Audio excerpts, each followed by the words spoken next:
Bismillahirrahmanirrahim. Assalamualaikum warahmatullahi wabarakatuh. Allahu Akbar, Allahu Akbar, Allahu Akbar, Allahu Akbar, Allahu Akbar, Allahu Akbar, Allahu Akbar, Allahu Akbar.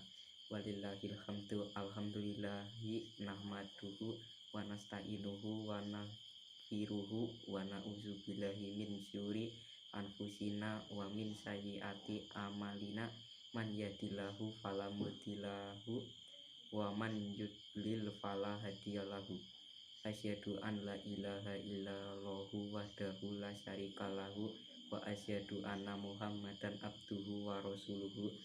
Allahumma sholli wa sallim ala sayyidina Muhammadin hadza ar-rasulil karimi wa ala alihi wa ashabihi amma ba'd. Faya ibadallah usikum wa nafsi bitaqwallahi faqad fazal muttaqun. Allahu Akbar, Allahu Akbar, Allahu Akbar, walillahi hamd. Masyiral muslimin wal muslimat rahimakumullah. Alhamdulillah, kita panjatkan kehadirat Allah Subhanahu wa Ta'ala atas segala nikmat dan karunia-Nya, sehingga kita semua dapat melaksanakan sholat Idul Adha di masjid yang penuh berkah ini dalam keadaan sehat walafiat. Ada 3 macam nikmat. Apabila ketiga macam nikmat tersebut bertemu secara bersamaan, hidup ini menjadi semakin sempurna, yaitu nikmat iman, kesehatan, dan kesempatan. Tidak semua orang mendapatkan ketiga nikmat tersebut. Alhamdulillah, kita di sini mendapatkan karena hanya dengan ketiga nikmat itulah kita bisa berkumpul di sini dengan tetap berpegang teguh kepada kalimat tauhid. La ilaha illallah Muhammad Rasul. Maka dari itu kita harus lebih meningkatkan rasa syukur kepada Allah Subhanahu wa Ta'ala, yaitu dengan menambah ketakwaan kita kepadanya, yang kita wujudkan dengan terus berusaha untuk senantiasa menjalankan segala perintahnya dan menjauhi segala larangannya. Dalam perjalanan hidup manusia tentu dituntut adanya semangat pengorbanan. Tanpa semangat itu mustahil keberhasilan atau kesuksesan dapat diraih. Salah satu contoh pengorbanan yang luar biasa telah dilakukan oleh sosok Nabiullah Ibrahim alaihissalam bersama keluarganya Siti Hajar dan Ismail alaihissalam.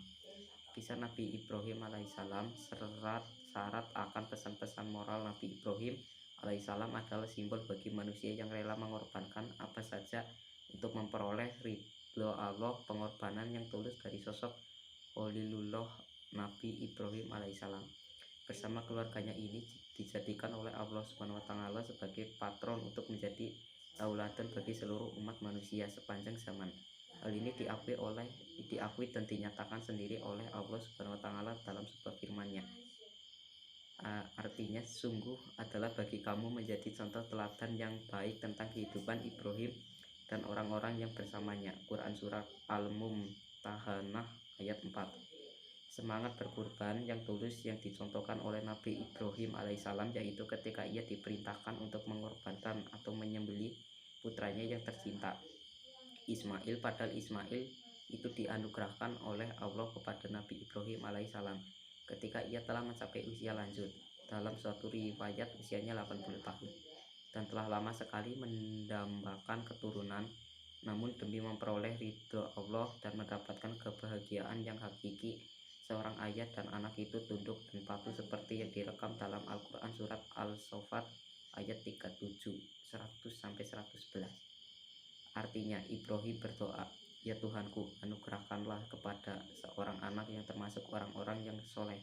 Maka kami beri dia kabar gembira dengan seorang anak yang amat santun. Maka tatkala anak itu sampai pada umur sanggup berusaha bersama-sama Ibrahim berkata, "Wahai anakku, sesungguhnya aku melihat dalam mimpi bahwa aku menyembelihmu, maka pikirkanlah bagaimana pendapatmu." Iya, Ismail menjawab, "Wahai bapakku, kerjakanlah apa yang diperintahkan kepadamu. Insya Allah kamu akan mendapatiku termasuk orang-orang yang sabar." Tatkala keduanya telah berserah diri dan Ibrahim memberikannya anaknya atas pelibisnya, nyatalah kesabaran keduanya. Dan kami panggillah dia, "Wahai Ibrahim, sesungguhnya kamu telah membenarkan mimpi itu. Sesungguhnya demikianlah kami memberi balasan kepada orang-orang yang berbuat baik. Sesungguhnya ini benar-benar ujian yang sangat nyata. Dan kami tebus anak itu dengan seekor sembelihan yang besar. Kami abadikan untuk Ibrahim itu pujian yang baik di kalangan orang-orang yang datang kemudian, yaitu kesejahteraan dilimpahkan atas Ibrahim. Demikian kami memberikan balasan kepada orang-orang yang berbuat baik. Sesungguhnya ia termasuk hamba-hamba kami yang beriman. Begitulah tentang kisah seorang ayah dan anak yang amat mengharukan, yang tentunya dapat dijadikan tauladan bagi umat manusia tentang bagaimana mentaati perintah Allah demi memperoleh ridhonya.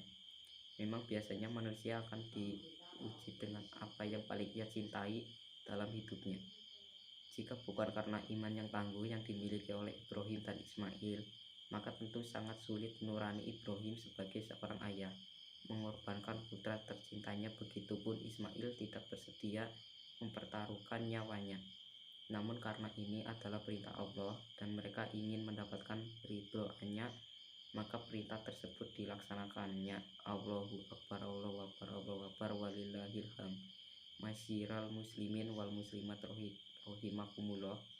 Makna kurban berasal dari bahasa Arab, dari akar kata karoba yakrobu, kurban, artinya dekat-mendekatan. Maka melakukan kurban adalah melakukan sesuatu yang mendekatkan diri kepada Allah Subhanahu wa taala, yakni mendekatkan diri kepada tujuan hidup untuk mencapai martulatillah.